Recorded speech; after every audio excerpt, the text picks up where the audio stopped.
मानव का इतिहास करीब 40,000 लाख साल पुराना है। जब हमारी पृथ्वी की उत्पत्ति हुई तब से ही मानव यहाँ रहता आया है। हाल के अनुसंधानों से यह जाहिर हो चुका है कि करोड़ों वर्ष पूर्व पृथ्वी अस्तित्व में आई तथा लगभग 40,000 लाख वर्ष पहले आदिमानव का जन्म हुआ था। आज हम जिस समाज में रहते हैं उसके परिवेश की हमें आदत पड़ी हट जाती है। हम यह मान लेते हैं दुनिया हमेशा से ऐसी ही रही होगी। हम ये भूल जाते हैं कि जीवन हमेशा वैसा नहीं था जैसा आज दिखता है। क्या आदिमानव के समय की दुनिया कल्पना कर सकते हैं जहां आग न हो, खेती बाड़ी आविष्कार न हुआ हो? आदिमानव का जीवन कैसा रहा होगा?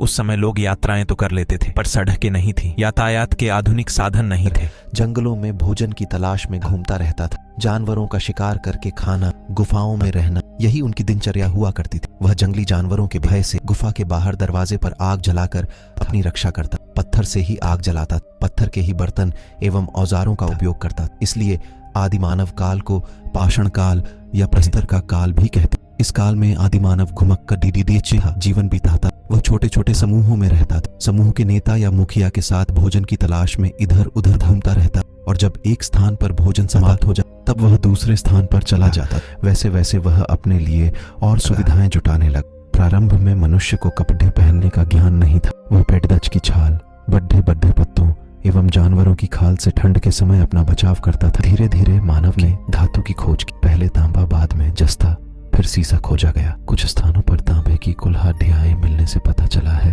कि पत्थर के बाद मनुष्य ने सर्वप्रथम तांबे धातु की खोज की। स्थायी जीवन जीते हुए उसने पेटडच के मोटे तने को लुढ़कते हुए देखकर पहिया बनाना सीखा, जिससे गाढ़ी बनाकर उपयोग करने लगा। पत्थर की चाक बनाकर मिट्टी के बर्तन बनाने लगा। गेहूं, जौ और कपास की खेती करना, जौ पट्टी बनाकर रहना, जानवर पालना आदि कार्य सीखकर वह अपनी आवश्यकताओं की पूर्ति करने लगा। जैसे जैसे मानव समझदार होने लगा वैसे वैसे प्रकृति की उपासना, कपड़े बुनना